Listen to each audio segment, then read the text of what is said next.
జై శ్రీరామ్, జై భారత్.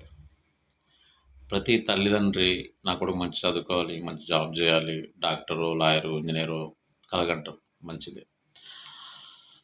మన కొడుకు మన కళ్ళ ముందు ఉండాలి, పెళ్లి చేసుకుని పిల్లలు కనాలి, మనం ఉండాలి. మంచిదే, కరెక్టే. మరి దేశాన్ని ఎవడు కాపాడాలి? ఆర్మీలోకి ఎవడెళ్ళాలి? ఆర్మీలోకి అమెరికా వాడు వస్తాడా? ఇండియా ఆర్మీలోకి జపాన్ వాడు వస్తాడా? మనమే వెళ్ళాలి, మనమే వెళ్ళాలి. ప్రతి మనిషి ఇంట్లో కూడా వెళ్ళాలి. కాబట్టి దేశం కోసం కొన్ని కనండి, ధర్మం కోసం కొన్ని కనండి. ఆ తర్వాత మీరు ఇద్దరు ముగ్గురు పిల్లల్ని కనుక్కొని మీకు పెంచుకోండి. మీకు నచ్చినట్టు పెంచుకోండి. వాడు ఎలాగ మీ మాట వినడం చూస్తున్నాం కదా.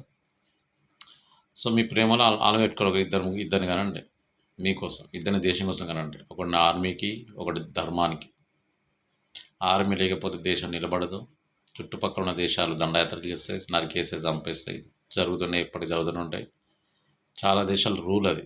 ప్రతి ఇంటి నుంచి ఒకటి రావాలా, కనీసం 5 or 10 years పని చేయాలంటుంది ఆర్మీ. సో మనం కూడా దేశభక్తి ఉన్న ప్రతి ఒక్కడు పాటించండి. ధర్మం కోసం, దేశం కోసం ఒకడిని, ఆర్మీ కోసం ఒకడిని, సనాతన ధర్మం కోసం ఒకడిని, ఒక ఋషిని, ఒక సాధుని తయారు చేయండి. హిందూగా పుట్టినవు కాబట్టి హిందూ మతానికి నీ వంతు ప్రయత్నం చేయి. నువ్వు ఎట్లా చేయవు?